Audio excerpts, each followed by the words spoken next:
За цастай өдрийн минь төргий бүгдэнд нь цас орцсон айгуу гой харагдаж байна те. Цас орчхоор нөгөө бүх юм ингээд айгуу гой далдлаад гой цав цагаан юм шиг харагдаад байдаг байхгүй. Одоо муухай юмнууд нь бүгдээр алга болчихно. Гой цагаан. Тэгээд төрөчийн 7 хоногт биднес нөгөө юуны талаар айгуух яриад байгаа те. Уул ажиллаж явах талаар. Тийм тэгээд би нөгөө тооллого номноос нөгөө Балам Блакийн талаар ярихаар бэлтлээ. Тэгээд тооллого 22-ийн 1 дээр болохоор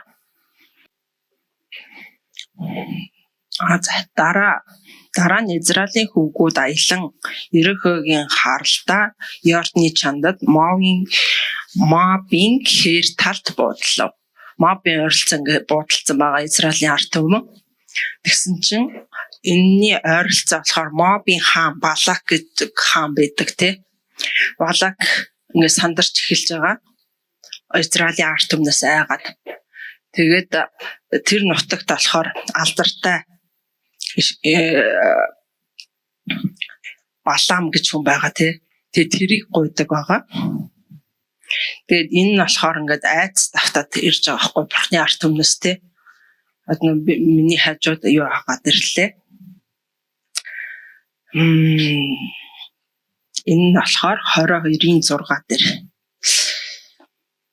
Тийм учраас одоо ирээч тэд миний хувьд хит хүчрэхэх тул миний төлөө энэ ард түмнийг хараагтун. Тэгээд одоо бурхны ард түмнийг хараалах гэдэг тий.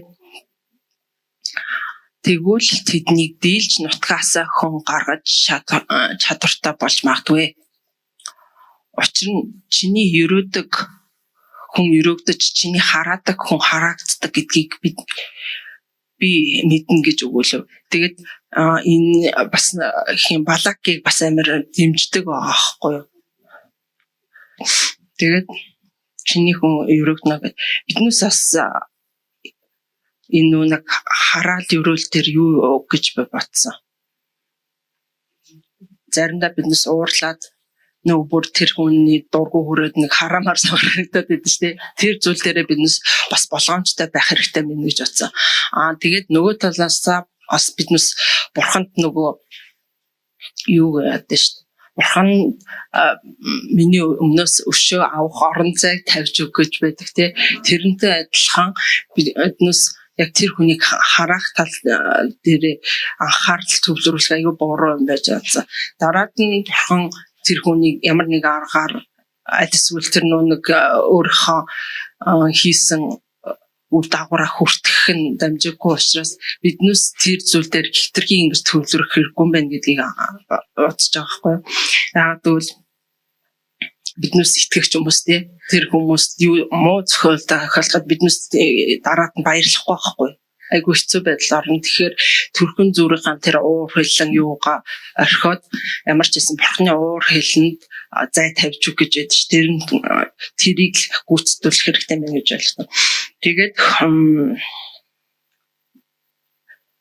бурхны ард түмнийг одоо хараалах гэдэг байгаа шүү дээ. Бурхан харж харин харасныг нь харасныг нь өрөөл болгох боломжтой юм шиг надад санагдаад байгаа. За тэгээд 22-ийн 17 дээр.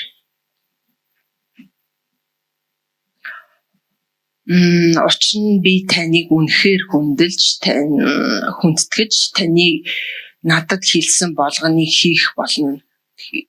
Тэгэхээр ирээч миний төлөө энэ ард түмнийг хараагач.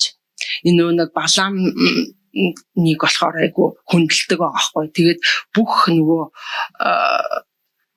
одоо манайхаар болохоор одоо том хүмүүс явуулаад тэр Баламыг авчирж ирээд Израилийн ард түмнийг хараалах гэдэг.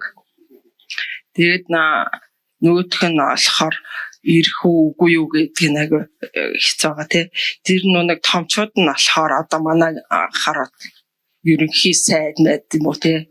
Засгийн газрын дарагч юм уу. Одоо тэр ингээд том юмнууд явуулсан байгаа хгүй. Өөрөө ирэхгүй ш нэдэж. Тэгээд тэр даргаууд нь болохоор хурж ирээд одоо манай хаан таныг ингээ урьж ийна. Та манад хурж ирээд бараг энэ Израилийн ард түмнийг хараагаад өгөөч гэж урьж байгаа. Тэгээд 22-ын 20 дээр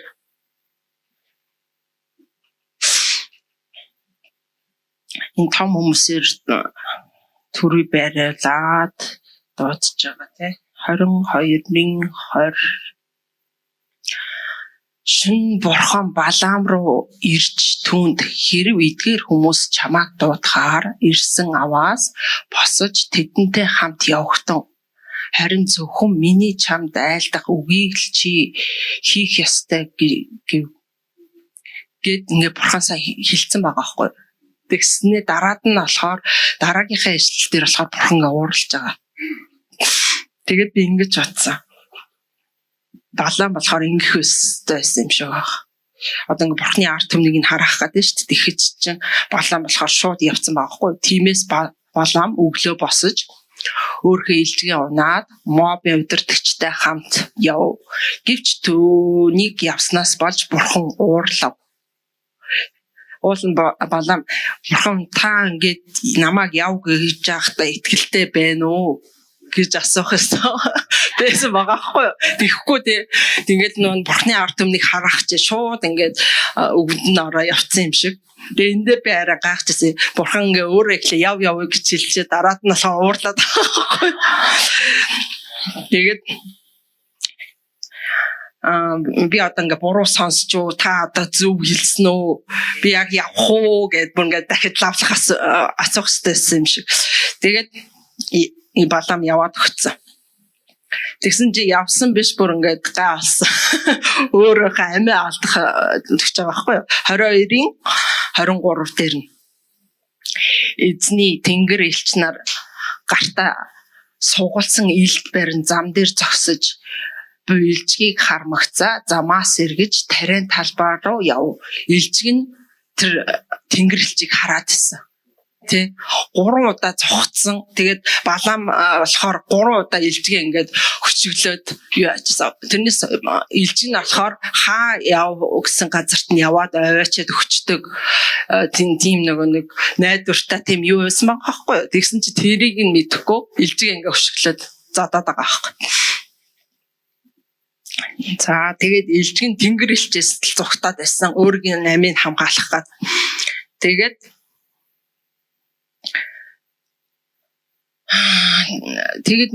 Балак нөө тэнгэр яагаад ингэж яваад байгаа вэ гэдгийг бүр илжгийг нь хилд оруулчихж байгаа шүү дээ бурхан. Тэгээд ярьж байгаа аахгүй чи ингэ харахгүй нүгээд. Тэгээд тэрнээс нөө юу ч нүдэн нээгдээд Балаам одоо харж эхэлж байгаа. За тэгээд очсон Балаам нь биднес өндөр дээрээс илүү тод харж чаддсан юм байлээ. Одоо уулын биднес дээр гарчаад дээрээс ингэж бүх юуг харж чадж байгаа хгүй. Тэгээд энэ Балаамыг болохоор уулны дээр аваачаад тэр нөгөө Израильчуудыг харуулхаад тэг хараалах гэдэг байгаа хгүй. За энэ 22-ын 41 өглөө нь Балаамыг авч Баалын мөргөлийн өндөрлөөд өгөөд аваачиж тэднээс ард түмний нэг хэсгийг харав. Нэг хэсгийг л харсан. Тэгээд энэ дээр өргөд бурхантай Балаам ярьдаг. Залбираад би бурхантай уулзч дээрээ бурхантай уулзаад тэгээд Балаамд бурханаас үг өгч байгаа. Тэр үгийг нь Балаам хэлээд тэгээд юу харах биш харин Израилийн ард түмнийг өрөөчж байгаа байхгүй. 3 удаа юу яаж байгаа. Яг 3 удаа ингээ байршлаа сольж байгаа. Одоо энэ чинээс чамд ойлгохтой харагдахгүй байх шиг үн тий. Одоо нөгөө тал руу очиж. Тэгээл нөгөө тал дээр нь очиод харлаа. Дахиад бурхнаас өгөө өгтлөө. Дахиад юу харах тий. Юу бурхны ард түмнийг харах боломжгүй ш. Тэгээд дахиад Европод 3 удаа тийм үйлдэл явдал болж байгаа. тэгэхээр биднээс ингэж батсан би. Бурхан бидний аманд үгээ хийдэг. Тэр үгийг нь биднээс гаргадаг, тунхагладаг, дамжуулдаг тий. Тэгэхээр биднээс аманд Бурханы үг өгөх нь аюул чухал байна. Тэгээ энэ дээр болохоор Балаам бас энэ уулаа эзлээд авчиж байгаа байхгүй. Сүнслэг байдлаараа ч тэр бодит байдлаараа ч тэр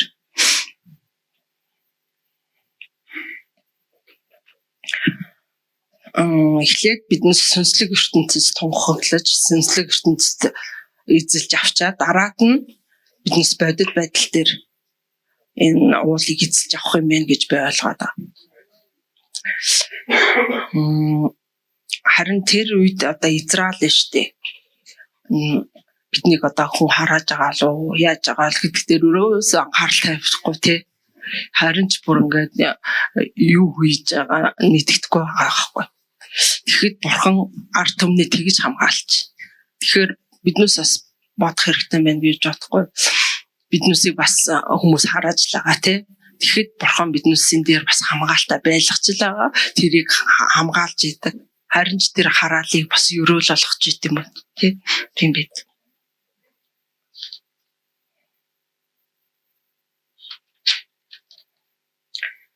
Тэгээд Израиль тэр үед болохоор өөрсдийг нь харахгүй гэж байгааг харах гэж байгааг нь мэдэхгүй.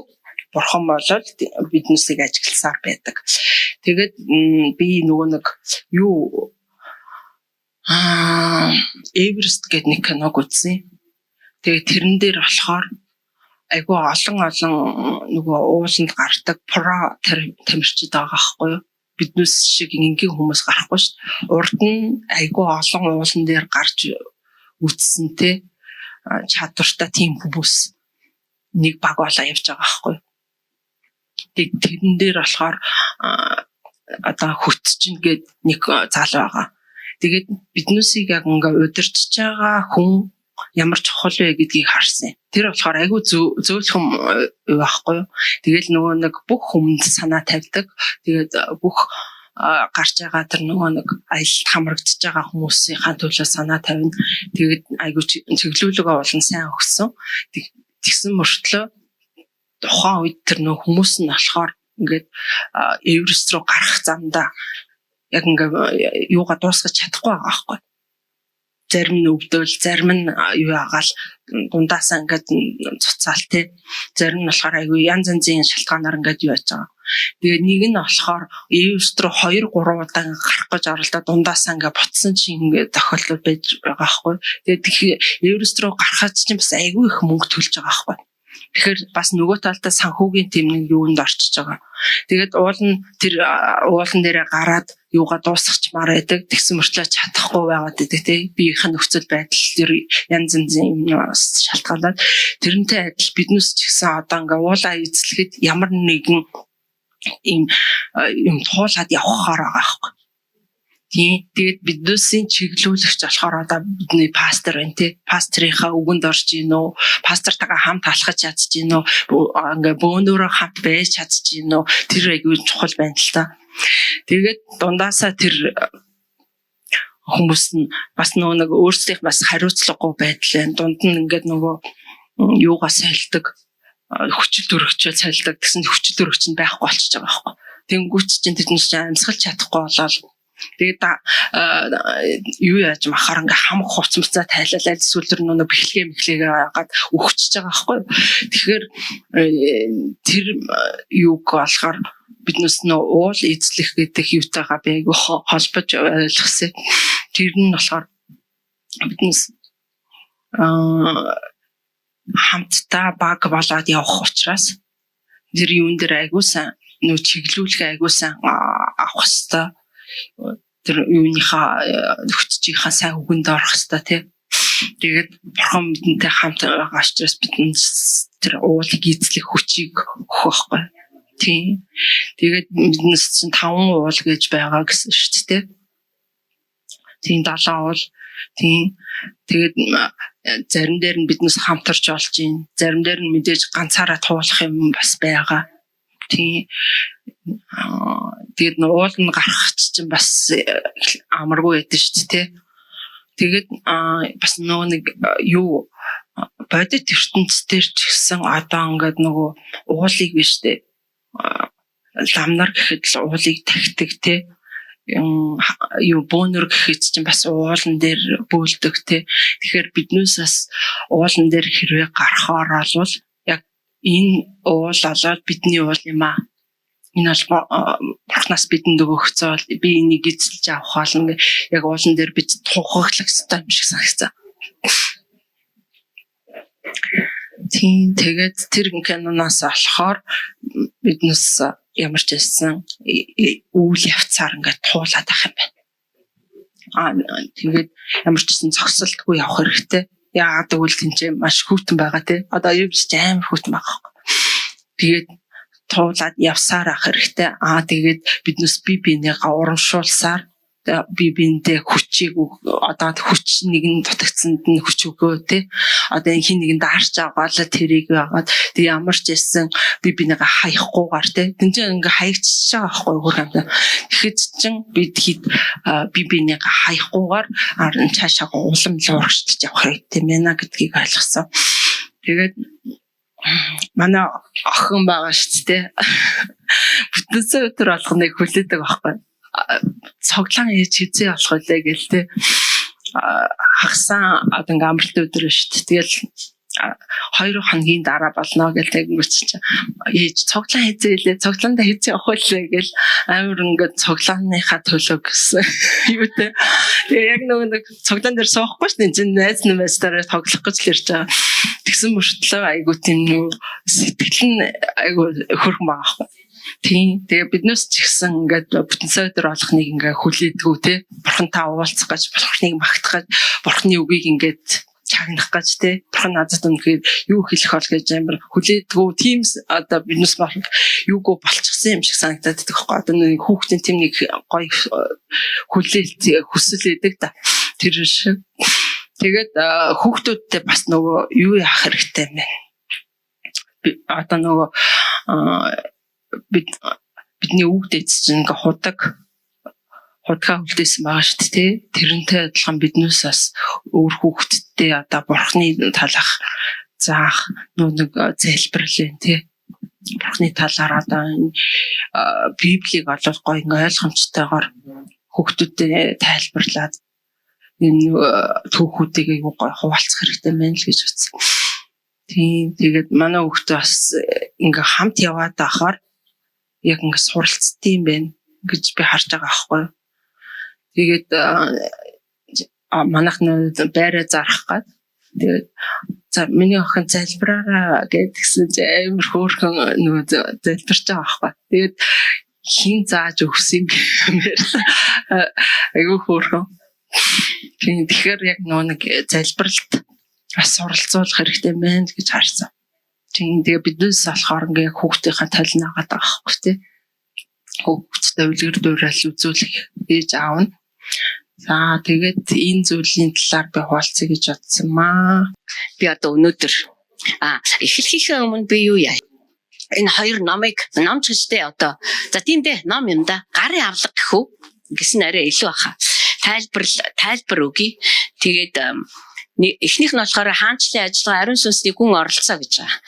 Тэгээд Майкл Дакоста пастрын ариун сүнсний ажиллагааг илүү одоо тодорхой болгосон ийм гарын авлага байгаа. Тэгээд энэ та нарт одоо өдөр тутам ариун сүнстэй хамт амьдрахад чинь маш чухал өдөрдөмж болох байхаа. Тэгээд бас их унших Библиэс ямар ишлүүд, ямар номыг унших талаар бие даах зүйлүүд бас их байгаа. Тэгэхээр бие даагаад одоо та нар маань энэ дээр бас энийг бас үзээрэй гэж хүсэж байна.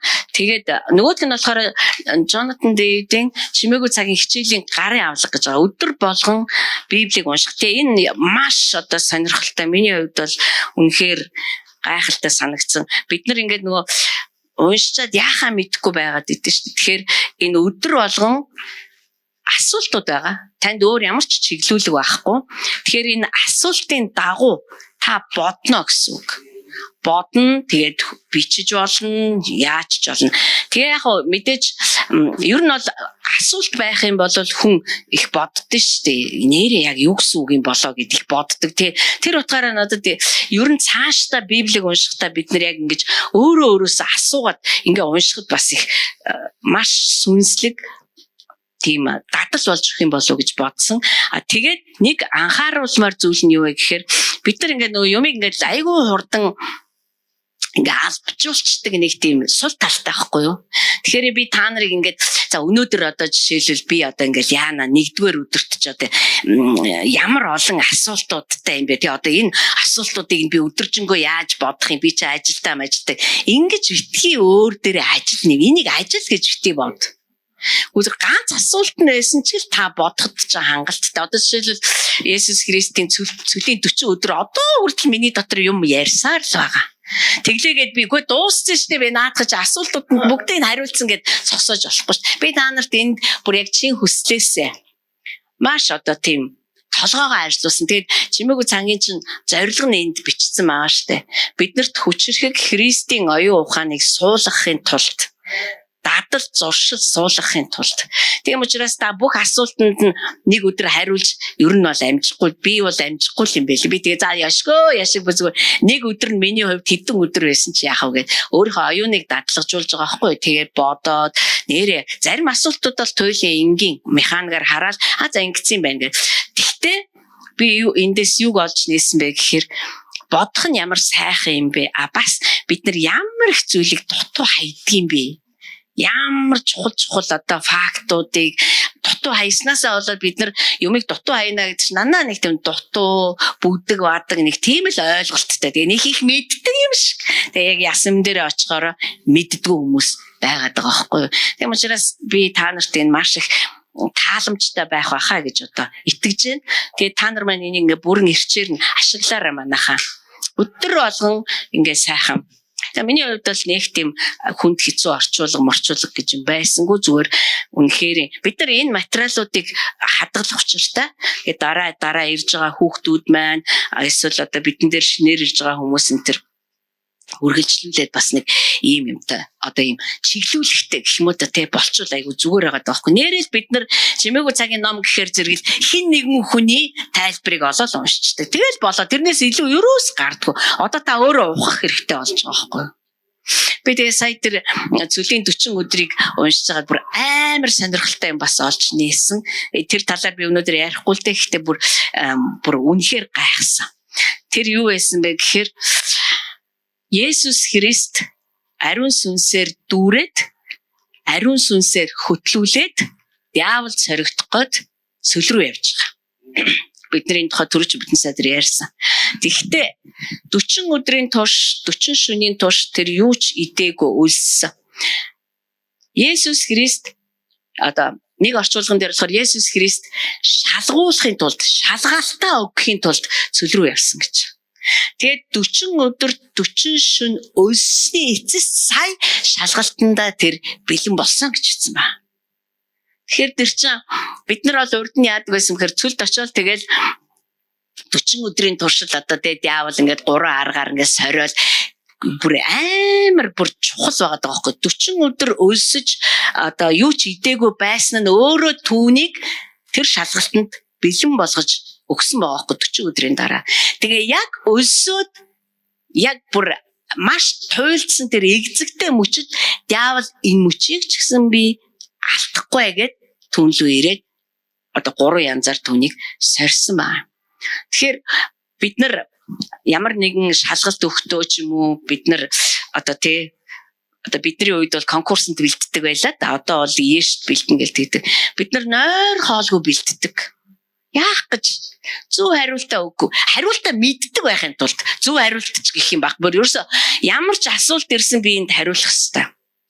Ямар асуултууд ирэх бол яах бол мэдэхгүй бид нар аль нь ч ирж магадгүй. Гэтэ би ямар ч байсан тухайн одоо тоо байлаа гэхэд тоон дээрээ монгол хэлээ гэхэд монгол хэл дээрээ ийм асуултууд надад ирэх юмаа гэж би тэр талаар нь уншдаг, судалдаг, хэрэгтэй бол цээжилдэг тийм ээ.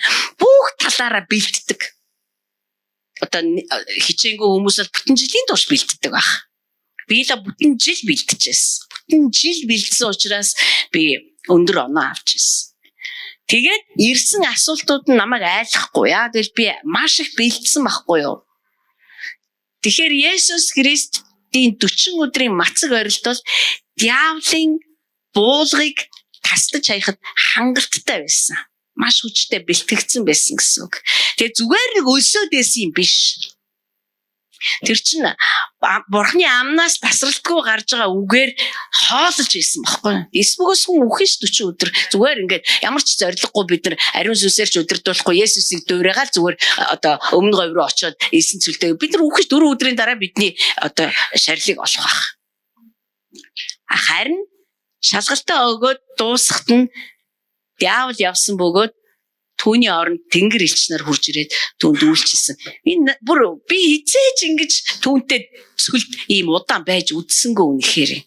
Гүйлгээл уншдаг. Ямар ч ач холбогдолгүй зүгээр л нэг түүх. Харин та энэ чимээгүй цагийн одоо чимээгүй цаг л гэж нэрлэе да тийм ээ. Өдөр болгон бидний эзний өмнө суудаг энэ цагта тунгаан бодох юм бол тэр үйл явдлууд руу та орно. Тэр үйл явдлуудын утгыг нь, учрыг нь, зорилгыг нь та мэдж эхлэн дээрэс нь та Бурхныг маш гүн одоо мэдрэн гэх юм уу та. Түүнтэй ямар ойрхон байгаагаа та мэдэрч эхэлнэ. Тэгэхээр би миний бодоход энэ бол үнэхээр гайхалтай сайхан материал байна гэж харсан байгаа. Тэгээд угаасаа 30 өдөр. Тэгээд би бол одоо 4-р өдөр дээр хичнээн өдөр яваад байгаа мэдхгүй бүр сүлдээ тоолхоо байсан шүү дээ. Тэгээд би танаас юу гуугаад байна гэхээр битээ ингээд нэгдүгээр асуултанд би хариулсан. Хоёрдугаар асуултанд би хариулсан. Битээ ингээрээ зүгээр л эрхчлөөтэй. Бодмоор ойл бодхооргүй асуултанд нь хариулаад дараагийнх руугаа ор. Битээ нэг тийм албан одоо судаад ажил хийж өгч байгаа юм шиг эсвэл одоо Джонатан Дэвидэд юм хийж байгаа юм шиг. Битээ тийш хандарай л гэж хэлэх гээд байгаа юм. За Цөмөрөө еврей ном руу очие. Еврей номыг бас дуусаагүй л байгаа штэ би уншаал байгаа. Дундуур нь тэгэл Матай, Марк, Лук орж ирэх юм, Иохан орж ирэх юм. Тэгэл одоо зөндөө юм. Колосайг сая уншаад дууслаа.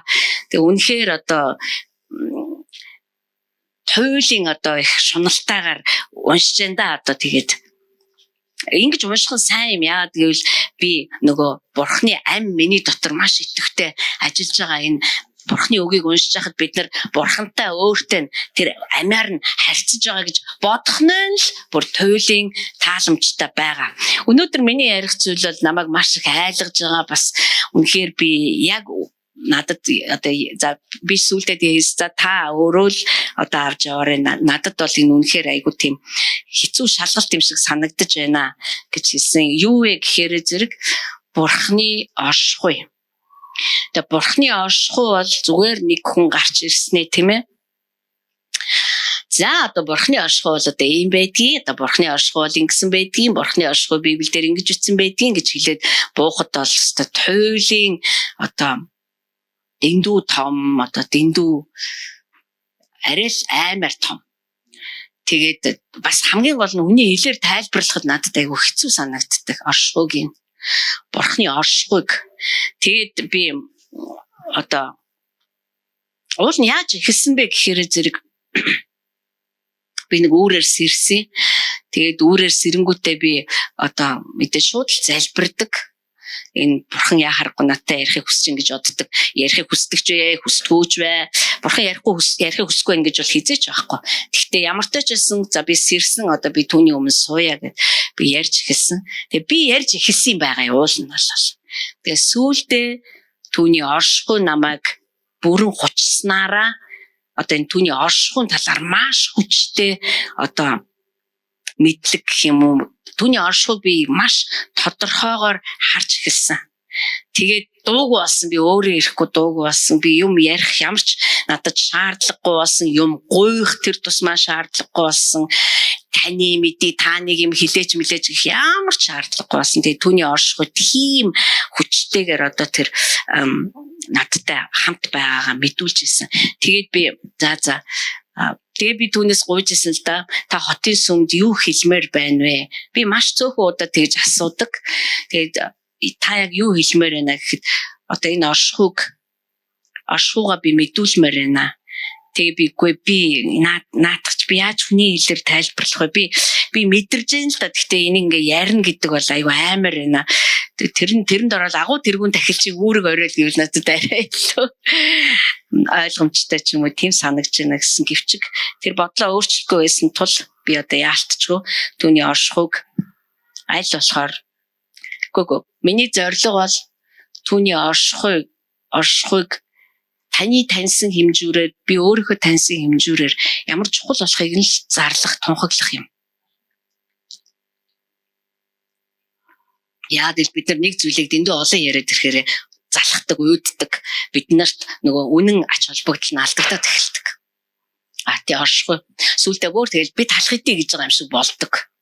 Бурхны оршихуйтай сайхан байна уу? Тий бурхны оршихуйтай аюу гоё байна уу? Бид нар нөгөө ярьж байгаа юм маань амар том атал бид нар аюу хөнгөн яриад байдаг байхгүй юу? Ингээл нэг тийм ярианы завсар болгоол. Тэгэхээр одоо бид нар түүний оршихуй гэж ямар даацтай байдаг тий үнэхээр бас заримд маань би үнэхээр тэгж мэдмээр байна тэр оршихуйг бүр мэдмээр байна гэсэн тийм халуун хүсэл төрөөсөө бид нар түүний оршихуйд байж түүний оршихуйг таньж түүний оршихуйд амарч түүний оршихуйг амтлахгүйгээр ямар ч уул эзлэхгүй тийм юм байхгүй уг нь гоё л байна л да би ч гэсэн бас хэд гурван уул эзлэмээр л байна. Гэхдээ би түүний оршихуйд амьдрахгүйгээр би уул руу явж чадахгүй, уул руу очих өвгүүд өгтүүдийг ч би сургаж чадахгүй штэ. Тийм учраас түүний оршихуйд амьдрын бид нар амьдрах тухай ярих байхгүй юу? Амьдрын гэдэг чинь яг юу болох талаар нэг өчүүхэн ч болох нэг баг зүйлийг бид нар өнөөдөр эндээс бариад гармаар байна. Бурхны оршихуй гэдэг бол ерөөсөө цаг үргэлж надтай хамт байгаа ойлголтыг бид нар оршихуй гэж хэлээд байгаа. Одоо яаж завхарч одоо яаж энэ ойлголт шингэлэгдсэн яаж энэ ойлголт одоо ач холбогдлоо гэсэн би сайн мэдэхгүй. Гэхдээ ямар ч тач байсан маш их шашинлаг болсон өөрөө биднийг энэ оршихуйд амьдрахаа болцсон байгааг илэрхийлээд байгаа. Харамсалтай бид нар одоо бол бид нар шашинлаг байдлыг бол их амархан үнэрлдэг болсон л доо. Ямар муухай юм бэ гэд. Бид нар урд нь тэнд амьдарч ирсэн шүү дээ. Гэтэл одоо ингээд шашинлаг те нэг дүр гэл нэг тийм амар бурханлаг дүр үзүүлэл тэгэл бүр юм тогтцсон байрлалтай гар хурууны хөдөлгөөн тэгэл харахаар бид нар бүр өөрөө ирэхгүй айгу зэвүү дургу хамаг юм хөдөлдөг те. Тэгээ энэ маань бас нөгөө талаасаа юу харуулдаг вэ гэхээр бид нар түүний оршихуй дотор ямар их сууж сурсныг бас харуулж байгаа. Маш энгийнээр тайлбарлах юм бол бид нар бүгдээрээ гэр бүл дотор амьдардаг. Тийм биз? Ганц бийч байна уу, хоёр бийч байна уу, гурван бийч байна уу, дөрв байна уу хамаагүй өнөр өтгөн айлч бай, ам бүл цөөхөн ч бай. Гэр бүл гэдэг бол биднийг зүгээр л зангуу шиг татчихэдэг. Бид нар ажил дээр очоо яаж ч ядарсан хүн амьтантай муудалцаад ямар хогийн муухай наастартай өдрийг өнгөрөөсөн ч эсвэл дарагдаа загнуулаа цалингаа буулгасан ч бидэрт нэг найдвар байдаг. За би гэртээ очоо сайхан амарнаа. Гэртээ очоо сайхан хоолоо хийж хин ч ресторанд очичоод ямар сайхан гэдгүү яг гоё хоол байдаг л да бид нар иддэг. Гэтэл гэртээ ирж байгаа шиг тийм гэрийнхээ хоолыг идж байгаа шиг гэрих бид нар одоо зүгээр гэртээ бид нар яагаад тийм дуртай байдаг гэртээ очингууд дандаа надад хайртай хүмүүс нэгддэг. Дандаа миний хайртай хүмүүс тэнд иждэг. Тэгээ гэртээ оронгууд би ерөөс хинээс ч айдгүй. Тийм ээ? Би тийм гажицсан гэр бүлийн талаар яриаг байна л да. Тийм айдаг гэр бүл байгаа зөндөө байгаа гажицсан учраас. Бид нар тэнд ерөөс айдгүй. Бид нар тэнд оронгуудаа хин намайг яах вэ гэж ерөөсөө тэгж бие барьдгүй. Ороод бид нар уцаа тайлаа шийдсэн ч одоо би яахчгүй ээж аавал загнах байх чи уцаа шийдээд тахтай яадаг чи аваад тэгтэл би шийдсэн ч яахч буруу газар өлөглөөч болж гэн одоо бид нар тэр гэр дотор хаач идэлж хэргэлдэггүй тэр эрх чөлөөгөө идэлдэг мүү биз бид нар тэгээд тэнд хэнийг ч загинсан болдог.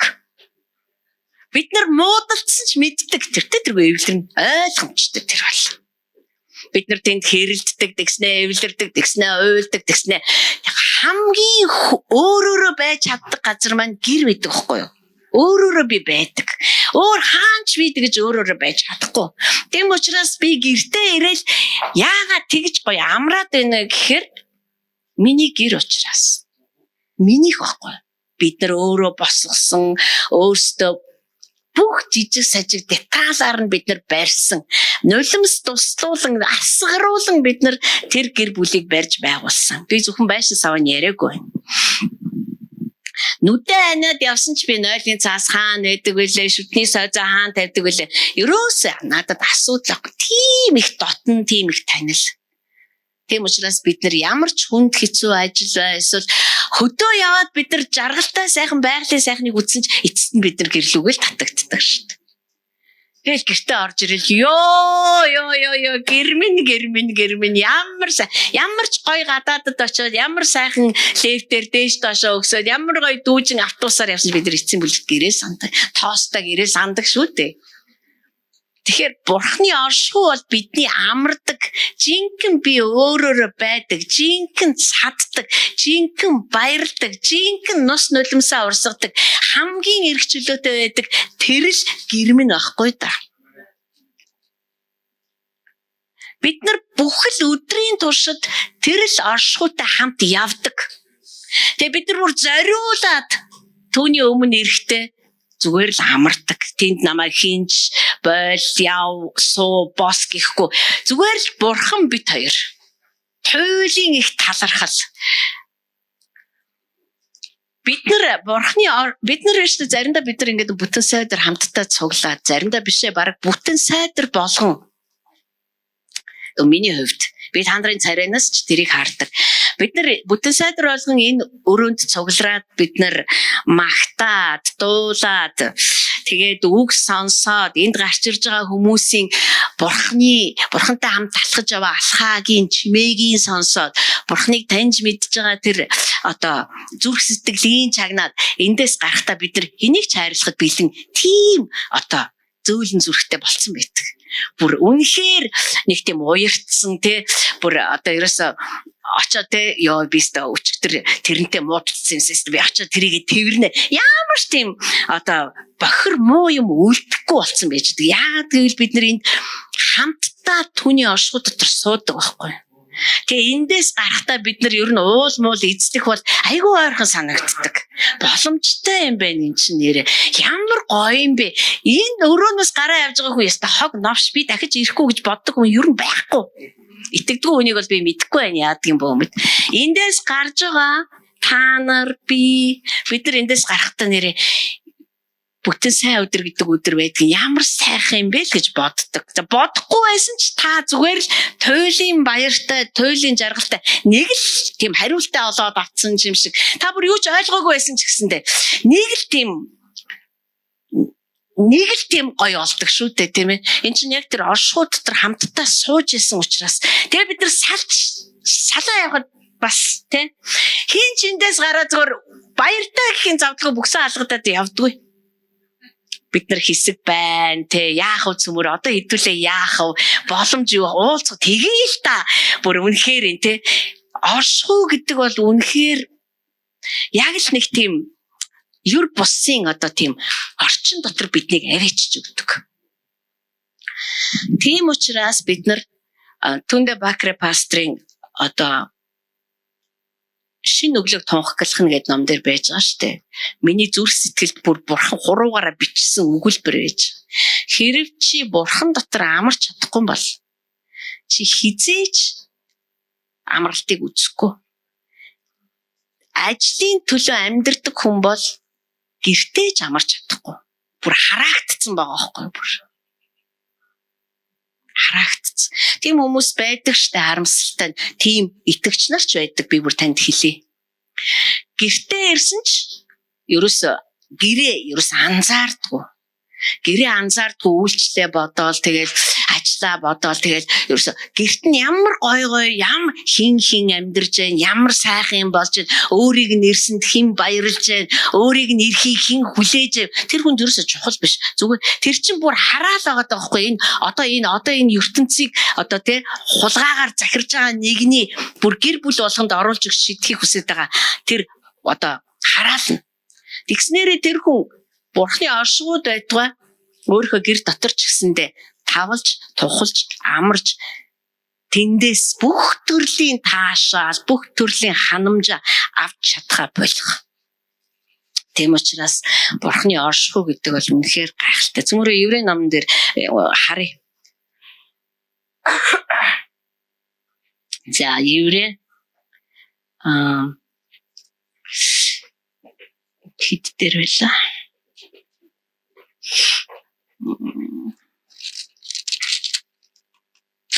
Еврей 7. Бид нэр Еврей номоор Библи судал хийж байгаа. Тэгээ би агуу тэргүүн тахилчийн үйлчлэлийг ойлгох тусам одоо тэр оршихуйн ямар үн цэнтэй байгааг ойлгоод байгаа байхгүй юу? 7 дугаар бүлгийн 23-аас харъя л да. Нэг талаас урдын тахилч нар үе олноороо оршиж байсан. Яагаад гэвэл тэднийг ажлаа үргэлжлүүлэхэд нь үхэл саад болжээ. Гэтэл нөгөө талаас тэр мөнхөд байдаг тул өөрийн тахилчийн үүргийг байн хашиж байдаг. Одоо эцгийн баруун гарталд одоо ямар ажил хийдэг байх нь вэ? Агуу тэргүүн тахилчийнхаа ажлыг үүргийг байн хийж байдаг. Тиймээс тэр өөрөөр нь дамжуулан Бурханд ойртогсдыг бүрэн төгс аврах чадвартай. Учир нь тэр тэдний төлөө зуучлан залбирахын тулд үргэлж амьд байдаг. За Англи Библийг харна да. Англи Библийн 7:25. За өмнө нь маш олон тахилч нар орж байсан. Тэд нар бүгд үхдэг байсан тул хэн нэгэн заавал тэднийг орлох хэрэгтэй байсан. Харин Есүсийн тахилчлал нь мөнхийх. Тэрээр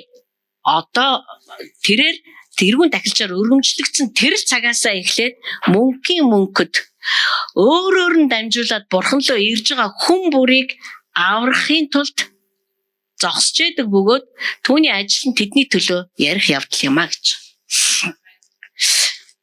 Бид нар Бурхны оршихуйд одоо амьдрсан байхын тулд Есүс Христ өөрөө тэр ариунаас ариун газар руу өөрөө орсон бөгөөд арталтаа хаалгыг хаагаагүй. Айгуу чухал. Тэргүүн тахилч бол жишээлбэл одоо Аарон гэхэд орлоо. Одоо бид нар еврейг уншиж байгаа учраас яалтчгүй л одоо энийг ярина бид нар. Аарон тийшээ орохдоо эмээлттэй өөхөж магадгүй. Туйлын болгоомжтой байх хэвээр. Тэгэхээр оршихуй ямар хаагдмал байсныг эрчлээд штэ. Орохдоо болгоомжтой орсон хооноо заавал хаалттай байх хэвээр. Тэгээ тийм дотроо үйлчлэл хийж байгаа хэвээр. Хинч тийшээ ойрлох, хашгирах Аарон энэ өдөр гэж ямар тийм боломж. Тэгэх юм бол тэргүүн тахилч газар дээр нам өөхөх байсан. Тэгэхээр оршихуй нөөрөө хүний гинт мөн чанараас болоод тийм одоо тэр оршихуйч өөрөө хүнийг дотроо багтааж чадахгүйсэн байгаа байхгүй. Бурхан гэдэг чинь одоо манай хажуу айлын хүн биш шүү дээ. Зүрх гэрт нь ороод би тэгээд сайн нөх өгшөө юу байна гэж юм яриад тэгээд ингээд байж идэг. Тийм хүн биш чинь ариун бурхан учраас зүгээр гим нүглийн асуудал нь шийдэгдээгүй байршлан зүв болоогүй хүн тийшээ орох юм бол үхдэг байсан. Гэхдээ Аарон үхэдгүй байсан шалтгаан бурхан өөрөө чи ороод ирээ би чамаа хүлээж ин. Гэхдээ чи яг ингэж орж ирнэ. Ийм юм барьсан байна. Ингэн чи ийм хувцас өмссөн байна. Ийм хувцас өмсөхдөө тэр хувцсны чи ороод хонх хүртэл байх хэвээр уяа чамаас хөлөөс чинь уягдсан байх хэвээр бүх юм зааж өгч ирсэн учраас хүн болгоомжтой ороод үхэхгүй гарч ирдэг гэсэн. Израильчуудын гим нүглийн төлөө ганцхан удаа жилд орлоо. Тэг зөвхөн израильчуудын төлөө биш үү? Миний гимийг ч гэсэн уучлаарай гэд тэр цус өргөдөг байсан. Харин одоо энд Есүс Христ болохоор зэрэг орсон бөгөөд хинч орсон үхэхгүй болгож тэр оршихуй хаалгыг нээж өгсөн учраас одоо та бүхэн Бурхантай хамт амьдраад байгаа байхгүй. Дээрээс нь Есүс Христ тэнд эцгийн одоо цөмөр төсөөлөе эцгийн баруун гар талд Есүс Христ зогсож байгаа. Ямар Христ вэ гэхээр ухагсдээс дахин амьсан тэр Христ. Сүнс биш, үл үзэгдэх биш, ниссэн, илэн хайсан, далавч малвчтай нэгэн биш. Ямар Есүс Христ цовдлогдсон, ямар Христ оршуулгдсан, дахин амьлахтаа шин биеийг өмссөн байсан. Тэр Христ шин биеийг өмсчөөд дагалдагч нартайгаа суугаад хоол идчихсэн. Тэр Христ ханыг нэвтлээд орж ирж исэн. Тэр Христ одоо эцгийн баруун гартал харсаар байж дагалдагч нарын нүдэн дээр тэнгэр өд дээшээ өргөгдсөн тэр Христ одоо эцгийн баруун гартал сууж байгаа тэр Христ. Та бид тэр шинэ биеэ өмсгөр зэрэг бас яг тэгж өргөгдөх боломжтой. Одоо ямар ч тийм пуужин одоо тийм юмгүйгээр бидний бие одоо шинэ бие маань тийм боломжтой болох нь шүү дээ. Тэр Христ одоо эцгийн баруун гарталд зогсоод Христээр дамжуулаад Бурхан руу ирж байгаа та хоёр. Христээр дамжуулаад Бурхан руу ирж байгаа дөнгөж шинэ итгэсэн хүн. Бид бүгдийн төлөө тэр залбирж зогсож идэг. Энэ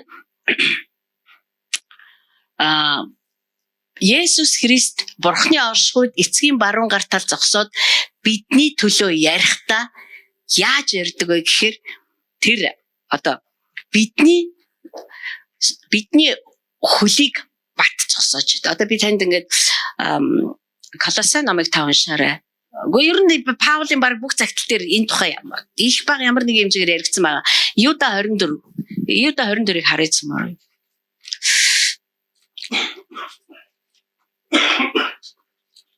Юда гэж сонирхолтой ном байгаа штэ. Илчилт номын яг өмнө ганцхан бүлэгтээ 24. Та нарыг бүдрэхээс хамгаалж өөрийнхөө алдрын оршихуйд үлэмжийн баяр хөөртэйгээр гин зэмгүүгээр зогсоож чадах түүнд алдар найхалтгаа гэж.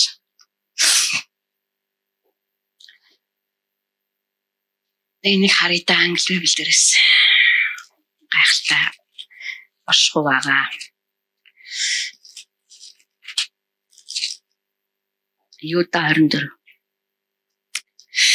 Та нарыг хөлтээр чинь зогсоож чадах түүний нүд гялбан оршихуй дотор босоогоороо байлгаж чадах. Дээрээс нь та нарыг яг шинхэн талах шиг шинээр байлгаж чаддаг. Тэр Христ гэж байгаа байхгүй. Би юу ярих гээд байна гэхээр зэрэг бид нар өштэй нэг юм хоёр орчинд бид нар зэрэг амьдардаг байна л да. Нэг нь болохоор Бурхны оршихуйд амьдардаг гэсэн үг.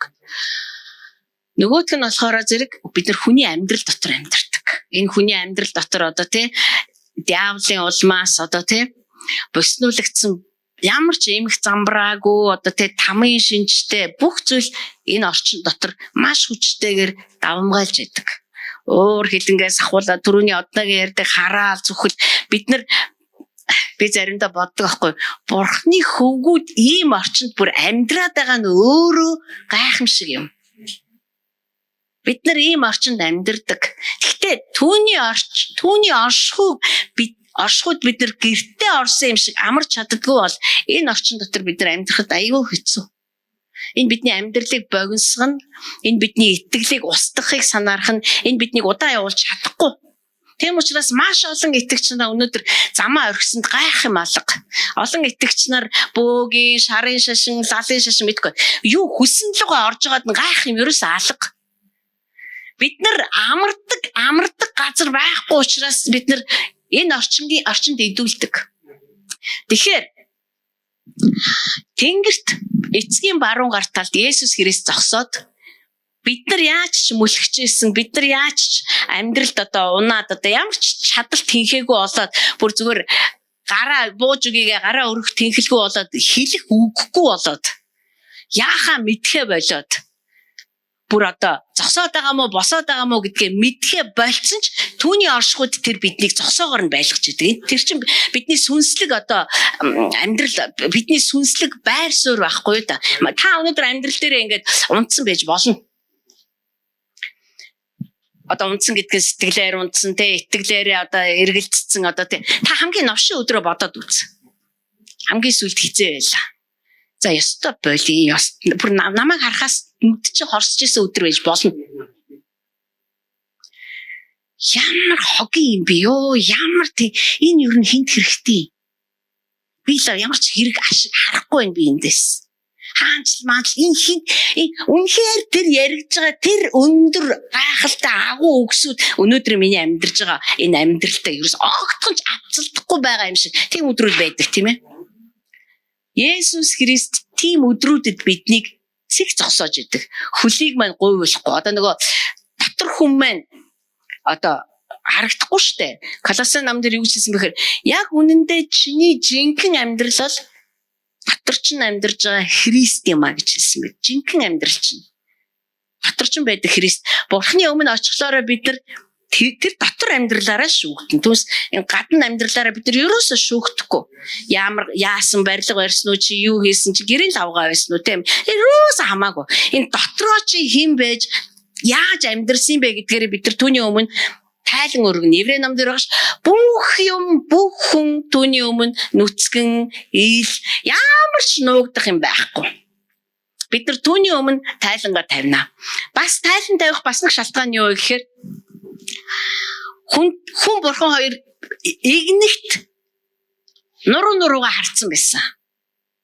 Эвлэршгүйгээр хүний амьдрал бол тэр чигээрээ тасралтгүй давтан хийж байгаа гим нүглийн давтамж байсан. Тэгээд төлөөсөнд нь хүн зүгээр үхээ зогсохгүй үхснийхаа дараа хүртэл үхэн. Хамт. Яавалтай хамт. Тэгэхээр энэ байдлыг засаж хүнийг дахиад эргүүлээд шин байр суурин дээр навчраад бүр миний оршууд дээр ямар ч хаалтгүй ямар ч тийм мөлхөх, сүгдэх, өвдгөн чичрэх ямар ч тийм юмгүй хөлн бат өвдгөн чичрэхгүй нуруун цэх нүрээрээ намайг хараад амьдрдаг байхыг би хүсэж байна. Үүний төлөө би хүүгээрээ үнийг төлнө гэд тэр хүүгээ илгээсэн. Тийм л учраас бурхан хүн төрлөختнөөс заавал тайлан нэхнэ. Хүмүүс бодохдоо хинд итгэх нь миний итгэл үнэмшлэл асуудал. Би Есүст итгэнэ үү? Би хинд ч итгэсэн. Миний дур гэж боддог. Яг үүндээ тийм биш. Бурханд тийм олон хувилбар ерөөсөө байхгүй. Ганцхан аврал байгаа. Тэр авралаа л асууна. Үндэстэнгүүд ч гэсэн тэр л авралын төлөө асуудна. Үгүй би эрхчлөөтэй шүү дээ. Би заавал Христэд яхаараа та заавал Христэд итэг. Яг л Христ таныг бурхантай эвлэрсэн байхын тулд үхсэн учраас. Цусаа урсгасан учраас бид нар түүнээс заавал түүний оршихуйд чи амьдрах ёстой байсан байхгүй юу? Гэтэл бид нар тэрийг зүгээр тоогоогүй. Түүний оршихуйд биш бид нар нөгөө орчинд нь амьдарч байгаад үхэхээр шийдсэн. Тийм учраас бурхны оршихуй Христийн ажил хоёр бол ерөөсөө маш гүн холбоотой бөгөөд энэ оршихуйд одоо би тэг юу ч хэлэх гээд энэ оршихуйд нь яаж амьдэрсэн бэ гэдгээрээ л бид нар эцсийн бүлэгтинд очиж тайлангаа тавих гэдэг байхгүй. Миний оршихуйд. Тийм учраас Есүс хэлдэг штэ. Эзэн минь гэсэн болгон миний хаанчлалд орж ирдэм биш. Тэр хүмүүс яасан ч гэж болно. Өвчтэй хүнийг идгээгээд үхэхстийг зүгээр толгоо дараалан амьдлуулаад. Тэгтээ намайг таньдгүй бол би ч тэр хүмүүсийг танихгүй. Тэгэхээр танин гэдэг чинь юунаас харагдаад байгаа юм бэ гэхээр оршихуйд нь дандаа амьдэрдэг байсан тэр хүнээ Есүс таньна гэдэг байгаа. Би чамайг таньна. Чи ч намайг таньна. Энд чинь миний хүн угаасаа. Энд чинь би амьдрал дээр нь өөрийнхөө гарын үсийг зурцсан. Миний цус амьдрал дээр нь ажиллаж идэгэн. Бурхны оршихуй дотор амьдрна гэдэг бол бид нар яаж амьдрснаа харуулах зүгээр л тэр одоо амьдралч харагдахгүй юм шиг боловч харагддаг тэр амьдралч юм баггүй да. Ром ном дээр Паул бичсэн байдаг шүү дээ. Яг үнэндээ чи гэрэлсэн үү, гэрлээгүй юу? Чиний гэр бүлийн статус чамайг тодорхойлохгүй. Харин чи хинтээ Христтэй хамт амьдэрсэн эсхээрээ чи бурхны өмнө шүүгдэнэ. Гүйцээ өөр ямар ч тодорхойлтойхгүй. Хэрэг бурхан үүнээс өөрөөр хүнийг тодорхойлохгүй гэсэн бол үүнээс өөрөөр тодорхойлохгүй л гэсэн үг. Тэгэхээр бурхны оршихуй ийм нээлттэй. Дээрэс нь бурхны оршихуйд бид нар заавал амьдарч сурах учиртай бүр. Бурхан надаар дутагдаад байгаа юм биш. Гэхдээ тэр бүр дутагдаад байсан учраас хүүгээ илгээсэн юм бүр. Тэгж хэлэх юм бол. Бид нар бодож олно л та та надаар дутна ч гэж юу байх. Хэрэг тэр хинээрч дуттгүйсэн бол тэр хүүгээ явуулах ямар ч шаардлага байгаагүй. Тэр болдог бол бүх хүнийг өөрийнх нь оршихуйд амьдраасаа гэж хүсдэг. Бүгдээрингийн оршихуйдаа оруулахдаа хүн нэг бүр тэр оршихуйн дотор яг өөртөө хувьчилж бүр уулздаг, амардаг, синкэрдэг, ятгуулдаг бүр тэнд бүр хараа түүний оршихуй дотор хүн нэр үнэхээр бүр хараа түүний оршихуй дотор бид нар амьдраас сурвал бид нар нэр юу ч гуйха болно. Би танд хэлье. Та ерөөсөө тэгж амар хангагддаг байхгүй тэр оршихуй нь өөрөө таныг бүр хараа тэр оршихуй нь таныг бүр өөрөө ингэж одоо юугаарч дутагдсан юм шиг мэдрэмжгүй болгодог гэх юм уу да одоо мэдээж хин нэгэн хүний авар за би ч яг хөө тэгээд затгалцдсан байж хин нэгний төлөө би гойх хэрэгтэй шүү дээ гэж бодсон ч гэсэн та тэнд зогсож явах та би тэр хүний тухай бодож хахад таач тэр хүний тухай бодож байгаа таач хүрх юм бэ бүр та мэдчихийдэг бүр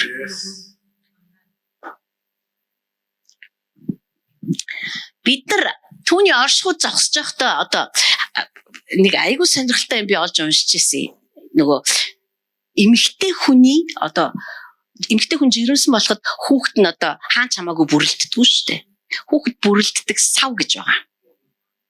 Та нар бүр тэрийг олоод уншаад үзээрэй. Би нэг орос хэл дээрчлөө, англи хэл дээрчлөө уншиж ирсэн. Тэгээ савста үнэхээр сонирхолтой сав багт хог. Эмчнэр ингэдэг шүү дээ бид нарыг ус нь гарцсан одоо чи усгүй болчихоор хүүхэд бүтнэ гэж ярьдаг.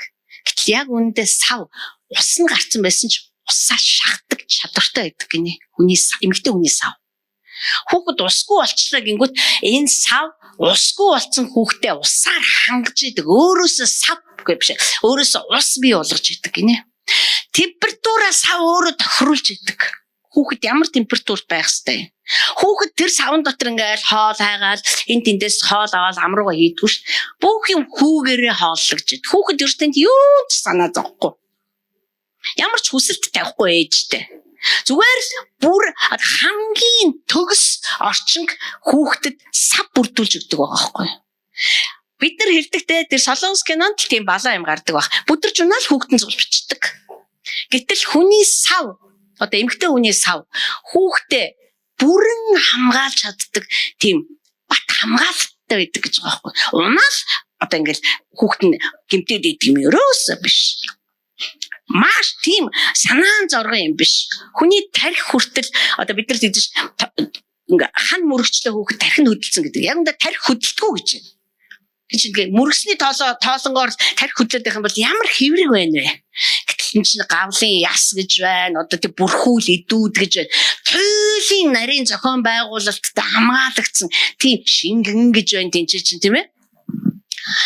Түүнчлэн Бурхны оршихуй нь өөрөө тийм одоо бид нар түүний оршихуй дотор байхдаа бүр одоо би миний хэлээд байгаа юу ч гуйгаал санааш Бурхны оршихуй дотор мэдэхгүй хэлүүд гэж байна л да яригддаггүй хэл гэж байна. Бурхны оршихуй дотор санаашрах, санаа зовох одоо тий одоо гансрах, шаналлах тэр оршихуй бид нар одоо яг л нөгөө тий ажлын дарамт марантаасаа бид нар гэртээ орж ирэл одоо зөв бурханлаг зөвхт болгогдсон хүн бол гэртээ орж ирэл хамаг дарамтаасаа салаад ажил юу юм бэ эцсийн бүлэгт миний хайртай хүмүүс, миний хайртай нөхөр, миний хайртай эхнэр хүү ямар гоё чиний дуртай хоолыг хийцэн байж бид нар тэр ачаа дарамтаасаа гэртээ ирээд бүрэн салдаг шиг бид нар Бурхны оршихуй дотор ороход бүх юмнасаа өөрийн ирэхгүй салдаг.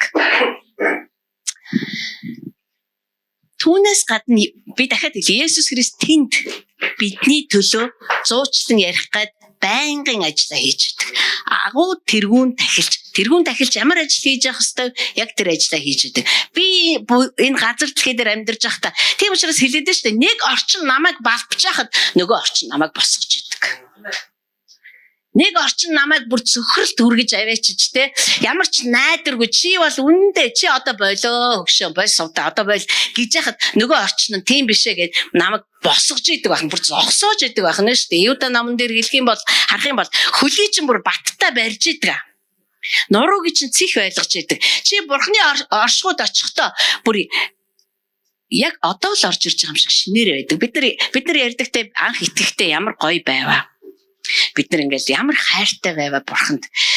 Бид нар түүний оршихуй дандаа тиймэрэл байдаг. Ганцхан юу биднийг ийм байна гэж итгүүлэхгүй байна вэ гэхээр бид нар ухамсарлахгүй байгаад байгаа байхгүй юу ерөөсөө. Энийг ухамсартайгаар ерөөсөө авч үзэхгүй байгаад байгаа байхгүй юу. Хараа бид нар хэрвээ одоо зөвхөн жишээ авъя л да. Бид нар ажлаасаа тараад гэртээ ирлээ. Тэгэл одоо ямар сайхан юм бэ? Гэр гэдэг ч юм уу сайхан шүү гэ. Хүүхд төрж ирэл таавч юм өмсөлгүй ямар гоё бааныхаа өрөөнд орсон чи ямар сайхан юм. Бид нар энэ бүхний ямар сайхныг нь ухамсарч мэддэг үстэй. Яг мэдгүй байдаг л бид нар нөгөө л уур хэлбэлдэг өмсгөөс амар занг замаг арьсаа нүүрэн дээр аваад орж ирсэн. Гратай бид нар тийм үе байдаг сүүхэн бүхэ шидлээс. Тэр гэрийг нь одоо тий эхнэр нь ямар сайхан цэвэрлсэн тэгэл нөхрийгөө ирэхэд бэлдээ ямар гой гой юм хийц. Тэр мэрийг анзаарахгүй өөрөөр хэлбэл ухамсарлахгүй байна гэсэн. Гэхдээ чи юунда уурлаад байгаа юм бэ? Чи би айгуу гоё бол чи харалта чи бидрийг харал хүүхдүүд чи харалта чамайг ирнгээ бүр бөөн баяр болсон. Гаадгүй гэсэн маа ажил дээрээс новшин юм болов байсан мэд. Энэ чи ерөөсөө нөгөө тэр гэрээ ерөөсөө ухамсар дотроо ингэж одоо бүр таалж хүлээж авахгүй байгаа байхгүй. Түүн шиг бид нар бурхны оршихуйг зүгээр л тоохгүй байгаад ддэг. Ухамсарлгүй гэсэн үг. Би таныг юу гэж хэлэх гээд юм одоо бид нарт энэ бурханлаг ухамсар хурцлагдах ёстой, сэргэх ёстой гэж хэлээд байгаа байхгүй. Би тэр шин босоод залбирч эхэлсэн. Тэг мэдээж хэрэг хүндл юм хойно ямар нэгэн гуйлт хүсэл заавал байна.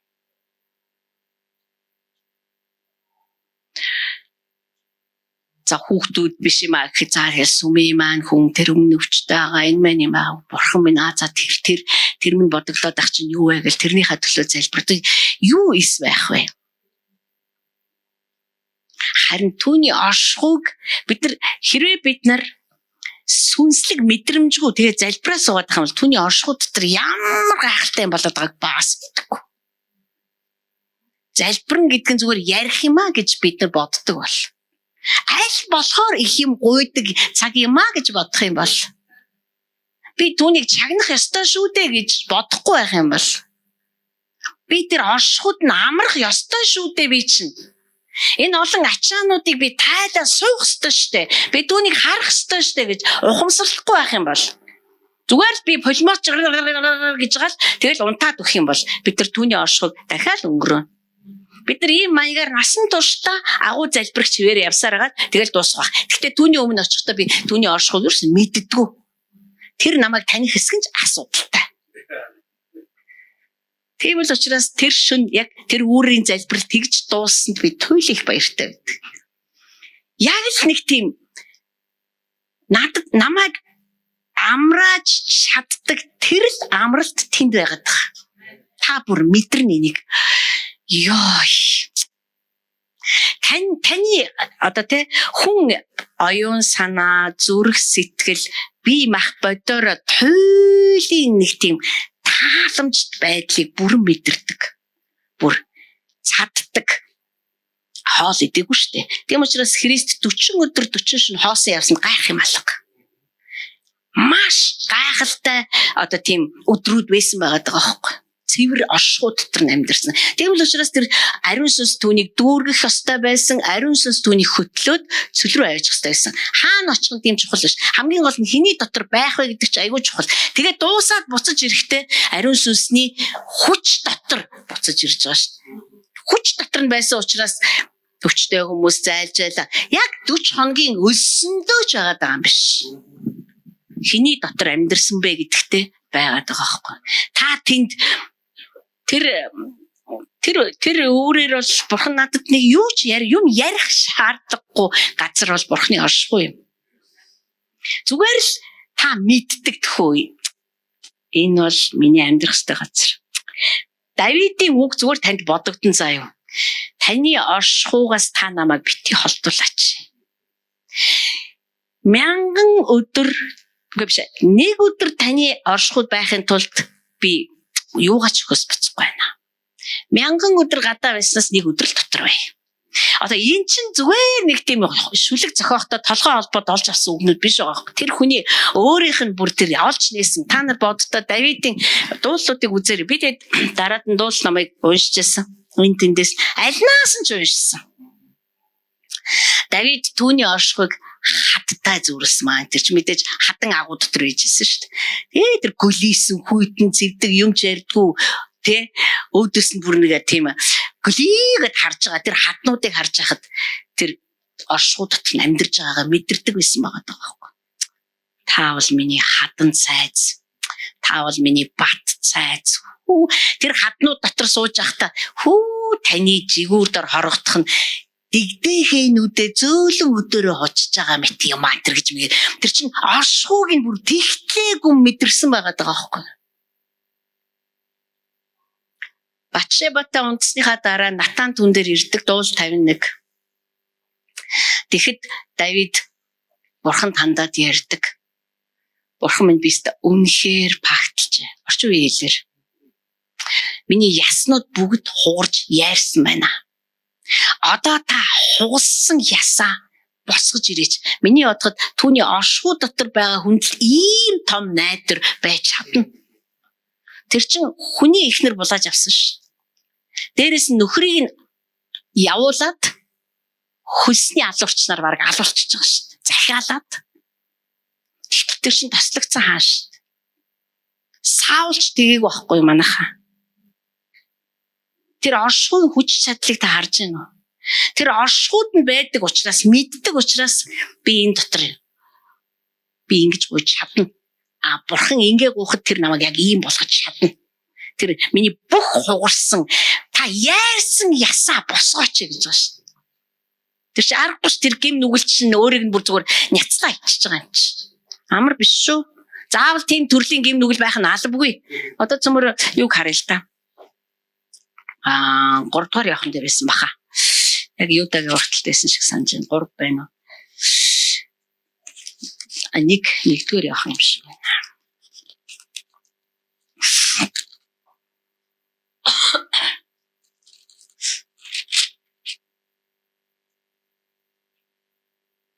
Нэгдүгээр явахны 2 дугаар бүлэг. Хайр түүхдүүд минь ээ.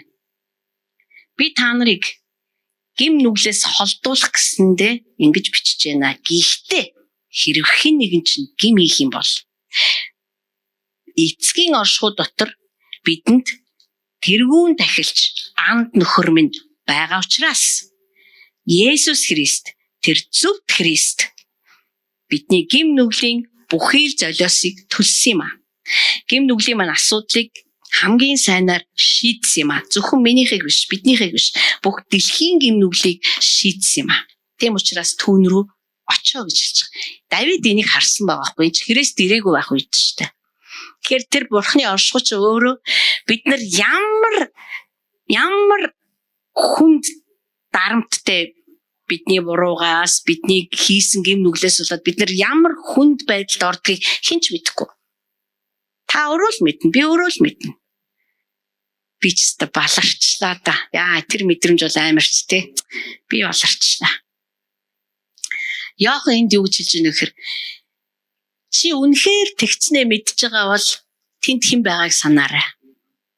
Өөрөөр хэлбэл яарсан ясыг чинь тэр эвлүүлээ чамайг хөлдөр чинь цэх. Одоо яг Юдагийн 24 шиг хөлийг чинь цэх, шагаагийн чинь хүчтэй, өвдгийн чинь чичрэхгүйгээр, нуруугийн чинь цэх, нүрийг чинь яг харцыг чинь дээш нь өргөд, толгойгийн чинь дээш нь болгоод ингээ бүр зогсоо чадна гэж. Та бүр зогсохгүй би зогсохгүй уныг ямар ч боломжгүй. Тийм учраас бид нар ялагдъя гэвч ялагдаж болохгүй байгаа шалтгаан чинь энд байгаа юм. Түүнээс надад байгаа юм биш. Бид нар би зүгээр ялагчдаггүй лайтаа ингээ ялагдахгүй бид нар угаасаа ялагдах ямар ч боломжгүй. Ямар ч боломж бидэнд үлдээгээгүй. Яг ялцсан юм байна штэ гэдгээ бид нар хаана мэдэрдэг гэхээр яг тэр оршихуй дотор л мэднэ. Тэгээ энэ ялалт юусоо миний хувийн амжилттай огтхон ч хамаагүй байна гэдгийг та тэнд мэднэ. Энэ чинь мэддэг газар чинь тэр болохоос ш өөр хаанч биш аахгүй юу. ертөнц тэртээ тэргүй бид нар эндээс гараад явхад би одоо ингээл эндээс гараад гэрлүүгээ явхад би хийж биш. Би дүү байдаг л нэг эмэгтэй. Хүн намайг хараад ахмад насны эмэгтэй зарим хүүхд дараа имээ зарим болохоор балаа авгаа мэдхгүй одоо бүүмэт. Бид нар ч одоо би юунтайгаа их муухай харьцдаг болсон шүү дээ. Харин би түүний оршихуйд болохоор ийм л нэрээр дуудагддаг. Нуруу чинь цих байна. Шинэхэн талах шиг чи цааш нэрэ байна. Бид нар түүний оршихуйг ухамсарлахын тулд одоо энд ингэж дэлгэрүүлж яриад байна шүү дээ.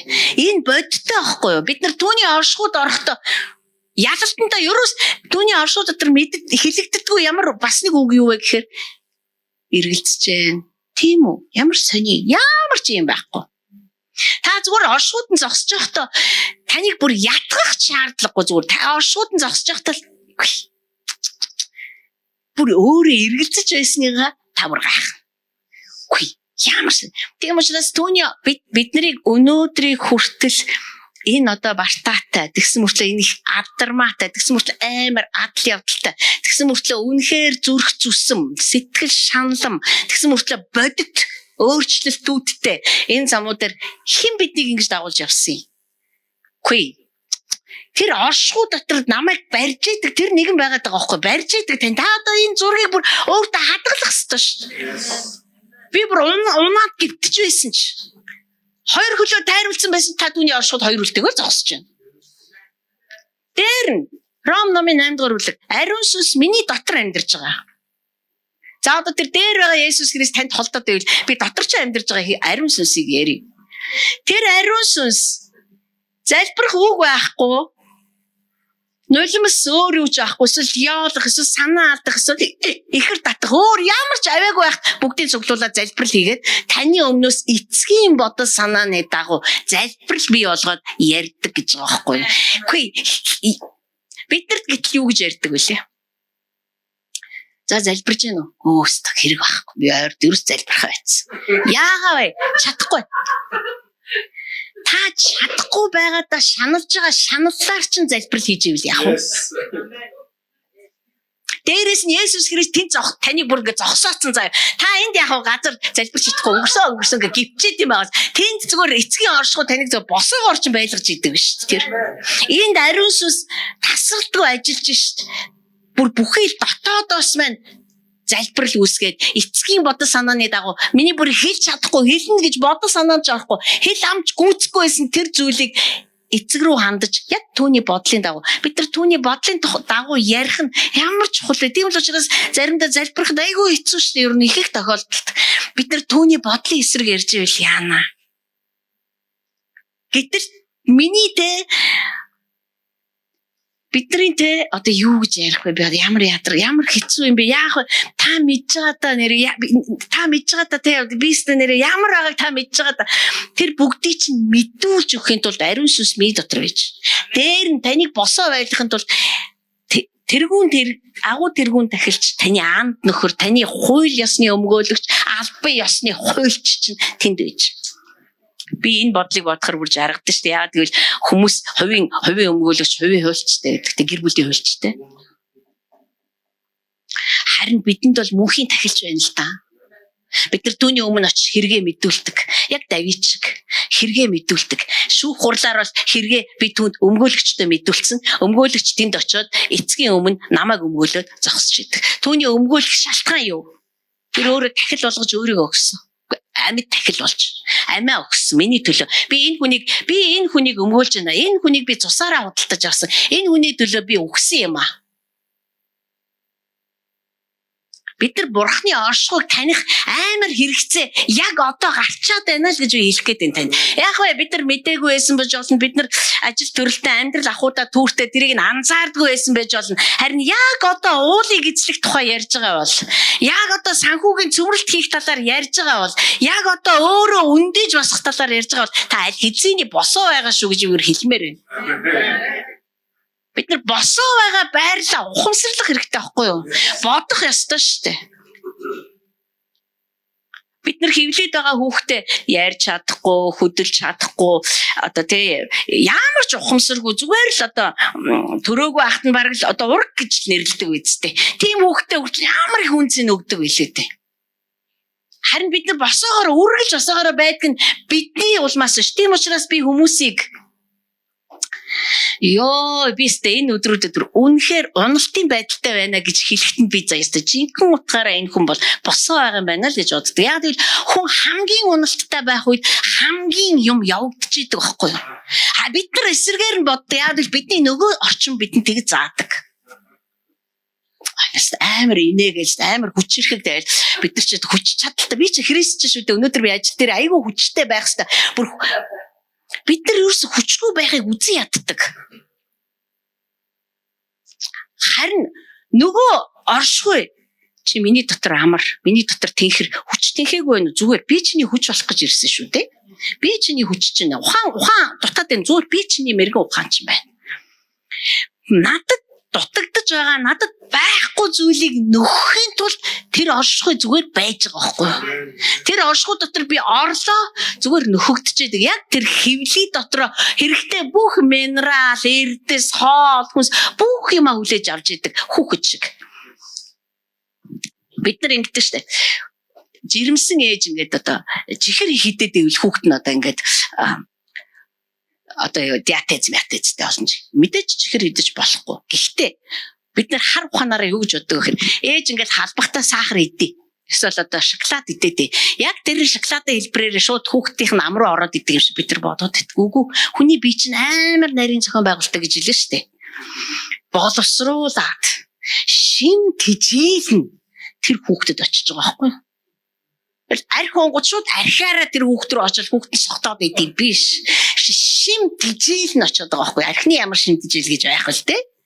Тэгэхээр бид нар тийм нарийн ажиллагаатай гэж мэдхгүй зүгээр хар ухаанаараа тэгж боддог. Харин бурхан намайг түүний оршихуйд байж хахад намайг боож идэг. Шархадсан, барьсан. Бид нар штэ сэтгэлийн шархаа эдгэн гэж ярьдаг л да. Эдгэж ёстой. Бидний сэтгэл зүрх өвчтэй хэвээрээ байгаад байвал аюу хэцүү штэ. Эдгээд нэг л газар байна. Тэр бол түүний оршихуй дотор. Та мэдэхгүй яаж эдгэрж байгаагаа. Тэр таныг яаж эдгэж байгааг бид нар мэдэхгүй. Яг л бид нар ихэвчлэн мэдрэмжтэйгээ айгүй холбогддог байхгүй юу? Их тийм гоё болоод ингээл амар болоод эхлээс амар гоё имчилж байна. Ер нь бол имчилж байгаа үед нэг тийм гоё юм байхгүй шүү дээ. Өвдөлт л байдаг шүү дээ. Би нэг сөүлэлт хэвцэн чи зүгээр. Бүр ингээл имчилгээнд орох тоолонд би айж идэг шүү бүр. Айл очгоол гэттүүлээстэй бэр айлстай нөгөө бомб тавиал дээр бомб тавих чинь амар өвдөлттэй хуулж авах нь бүр амар өвдөн зүү тавих чинь айгүй өвдөн те. Үрд өвдөгдөө имчилгээ байна уу? Нэг ч байхгүй. Бүгд өвдөлттэй бүгд хөлс гаргана. Бүгд дээшээ доошоо явах шаардлагатай бүгд надаас ямар нэг юм нэхэн. Тэр эдгээдэг. Тэгтээ тэр нь нэг тийм жаргалтай мэдрэмжийг танд өгөхгүй. Түүний оршихуй дотор амьдраад сурцсан байхын тулд бид нар энэ мэт шинж тэмдгүүдийг ажрахгүй давж чадах ёстой. Итгэх ёстой бид нар. Аава бид нар танд итгэж байна. Таны оршихуй дотор та байна штэ. Тэг хүмүүсээс ингэж ярьдаг. Оо тий айгүй гоё байсан штэ. Тэг ингээл оршихуйд нь амар гоё байж байгаа л. Тэгэл гараал явчихгууд мө. Гарахгүй та. Ямар сони. Түүний оршихуй одоо ямар тий одоо овоохоо юу ямар майхан сарвч байшин уу ямар та хоёр зарим нь ингэж ярина би Шинэ Зеланд руу нүгэдээ тэгээ бурхнаас айгүй холцсон үгүй та бурхан дотор миллиметр ч хөдлөөгүй тхүү зүгээр яг бид нар тэр урд туйлын тэнд очсон байж болно би зөв их орноосоо бол газар зүйн хувьд очсон байж болно зүрх сэтгэлд их орон байж л байна. Тэгэхээр бид нар түүний оршихуй дотор байнга байдаг. Орж гардаг юм биш. Зүгээр л бид нар түүний оршихуйд ороод амарч чаддаг байх хэрэгтэй байхгүй юу? Бид нар хаашаа ч явсан бидний гэр орон бидний зүрх сэтгэл байдаг. Та бүр зөв үнэрийн үнэрт нь бүтээсээд би одоо та миний үеийнхэн бүгд мэднэ. Бүтээсээд гингүүт би урдуугийн хүртэл санана. Радио ингээд дуурал аав ээж маань босоол ээж маань баяртай цагаа бэлдээл маань юмаа сонсоол бичээл. Ээж минь борцгаагаар сүүл мүлээ хураал. Бараг үнэрт нь төхөө. Бидний зүрх сэтгэлд байдаг юм баггүй юу? Түүнчлэн түүний оршихуй дотор бид нар үргэлж байдаг. Түүний оршихуйг эсэргүүцэх нэг хэрэг. Түүний оршихуйд үргэлжлүүлэн амьдран гэдэг чинь өөр хэрэг. Тэр оршихуй дотор бид нар байдаг бөгөөд орж гараад байдгийн биш. Энэ бид нар л зүгээр тэгж боддог. Яг л жоохон хүүхд хэвлээд байхдаа ээж сахар идэнгүүт хүүхэд бас сахар идэ. Ямар вэ ээж сахар дахиад жоохон сахар идчих гэдэгт боддогтой адилхан ба тэгж ажилтдаг байхгүй юу? Тийм учраас бид нар түүний оршихуйд хурж ирэхэд эргэлзээ зүгээр хар аяндаа алга болдог. Бид нар түүний оршихуйд орж ирэхэд би нэр хар аяндаа босдог бүр. Яарцсан ясвэсэн ч та босгож чадна гэж Давид хэлж шээ. Түүний оршихуй дотор орж ирээд би ямар ч тийм одоо нэг юм гойчихсан, нэг юм салгачихсан яйдаа. Яа, ийм хэл байхчгүй тэнд. Нэг юм салгыг, нэг юм аавь те. Нэг өөртөө аав юм. Ийм юм чин тэр нөгөө орчинд давмгайлдаг уур амьсгал. А бурхны оршихуйд та бүр зүгээр л минийхөө чамд дутуу юм байна. Алгаа ёо. Бүр зүгээр л та бит хоёр л байдаг хүү ёо. Станэр. Би тэр үхээ дэваач гэж мөрөөдөх шаардлагагүй гэж та бодчих зүгээр. Одоо зарим хэрэг одоо тийм зөндөө гэрчлээ шүү дээ. Дэваачнд очиод ирсэн нь тэрийг ямар их худалдаж авч уушдаг яах гайд байдгийн тэрүүгээр. Гэртээ тэргүүл очих юм бол тийм биз дээ. Гэртээ харих юм бол тэр нэг тийм амар чухал юм биш байхгүй юу? Тамийн гэрчлэл, дэваажингийн гэрчлэл бид нарыг энэ ертөнцийн амьдрахад тийм их тустай биш. Цэвэр айдас. Ийм газар очихгүй байх үедээ яана. Яана ийм газар очих үедээ би. Үгүй ээ, бурхан юусэн ингэж өдөртөхгүй. Харин тэр зүгээр л намайг энэ дэлхийд амьдарч байхдаа Давид бүр хэлсэн байлээ штэ. За би ч өнөөдөр дуулал 100 биш 40-ыг уншсан, 51-ийг уншсан, 139-ыг уншсан. За аль нэгэн дээр нь л Давид ингэж хэлсэн ба. Таны оршихуй дотор би амьдарч байхад надад дутах юм шүү ч алга. Надад дутах юм юу ч алга. Бүр нэг тийм нэрэл энд юуч дутах юм. Амьдралыг нь харах юм бол мэдээж тэр бол амаргүй зүйлүүдийг даван туулж байгаа шүү дээ. Юугаар ч дутчихсан байж магадгүй. Би Давидын амьдралыг бодоход заримдаа зүрхээр хатгуулдаг. Та боддоо төрсөн хүн хаан ширийг нь авах гээд аавыгаа алах гээд хөөж шít. Нүдний булаа болоод нөгөөтг чинь дагвар биш нөгөө татвар ихнэрүүдээ орхиод зугатааж шít. Бүх хүний дундуур толгоогоо унжуулад.